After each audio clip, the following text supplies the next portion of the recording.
Hey everybody, welcome to Hurry Up High School Huddle. This is your Anniston Star prep sports writer Brandon Miller, here to kind of update you guys on a few games coming up in week 1. And I'm sports columnist Joe Medley, here to bring a little color to this, hopefully.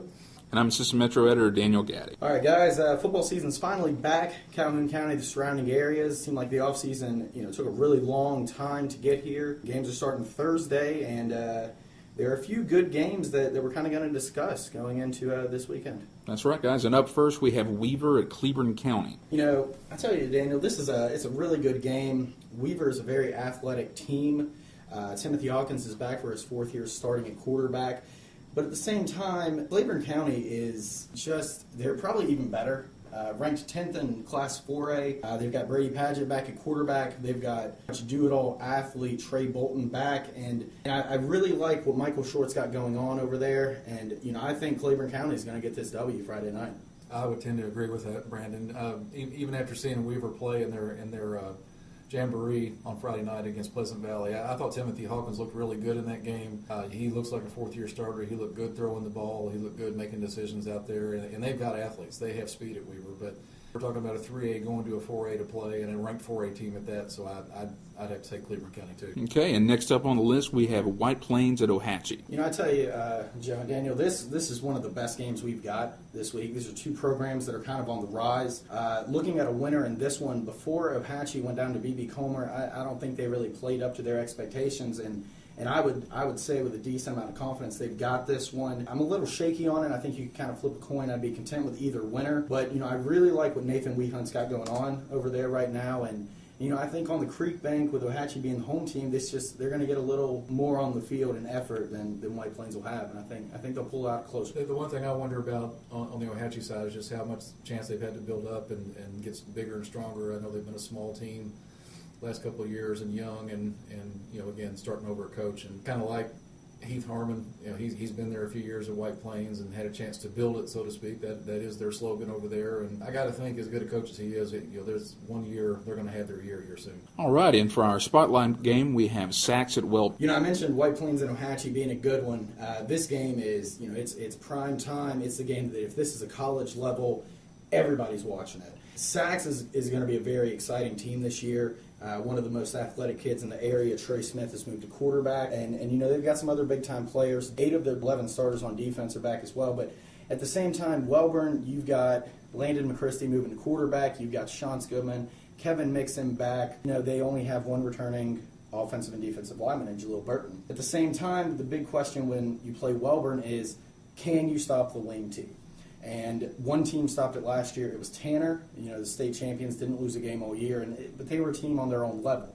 I think this year Sachs is going to have a great year. I think they're going to surprise a lot of teams, and I think they've got a chance to maybe make a push at winning the region. But Welborn, just like they did last year, is going to start the year by beating the Wildcats. I saw Welborn play in the Champions Challenge Saturday night and was really, really impressed. Welborn being number 4 in 2A, and they played Strawn, which was number 5 in 3A, and Welborn really pushed them. And, was there in the 4th quarter making Strawn. Strawn had 74 players. Welborn had 37 coming into that game, and I really liked what I saw out of Landon McChristy in the deep passing game.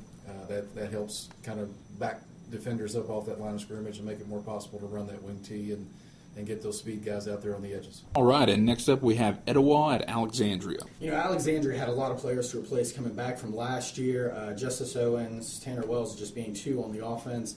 But the way they played against second-ranked Class 4A Aniana on Friday, actually getting the win in the Jamboree game, I think really impressed a lot of people, myself included.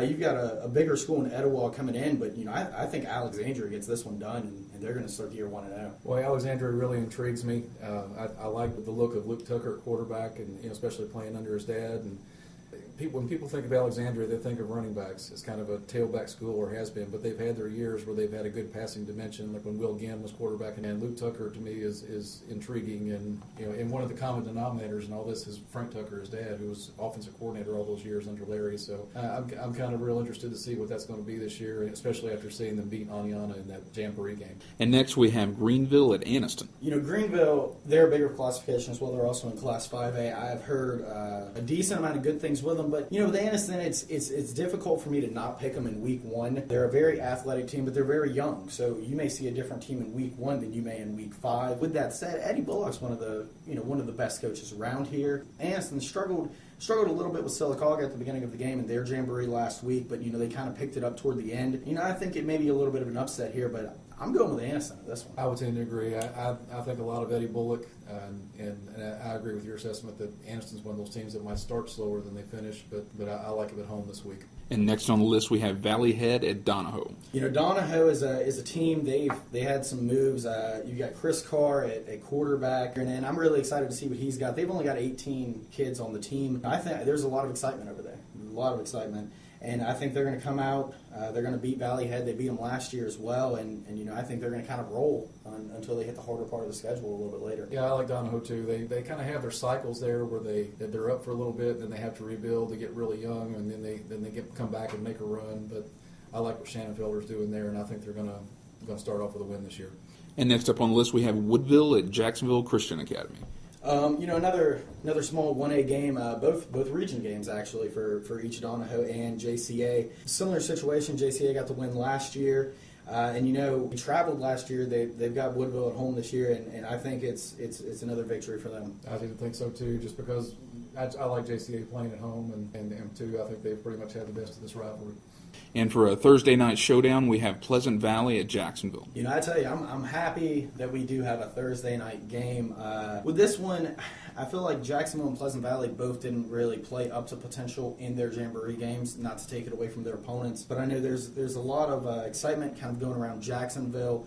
They've got a bunch of seniors on the team coming back from last year, and I'm kind of excited to see what they've got. They've got Dominic Thomas back in the backfield, Jacksonville back at quarterback, Sid Thurman just kind of doing a little bit of everything, along with other players, and I think they're going to play well at home, and they're going to get this win. Yeah, actually with Pleasant Valley, I think the score in their jamboree with Weaver just wasn't quite indicative. First half was the starters on the starters because you had a 2A playing a 3A team, and in that context it was 14-13 at halftime, and I saw some improvement out of Pleasant Valley from what I saw out of them last year. I like Lucas Ford at quarterback. He's throwing some nice balls. He's got some nice big tight end type targets to throw down the field too.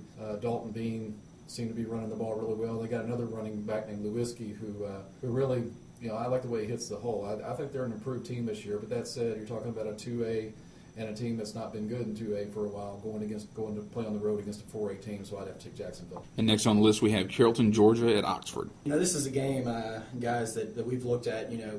Carrollton's a pretty good team in Georgia, but I don't want to downplay Oxford. They played very well against Hueytown in the spring jamboree, and they played well against Oak Mountain last week as well. And, obviously, Rock Thomas is a fantastic running back.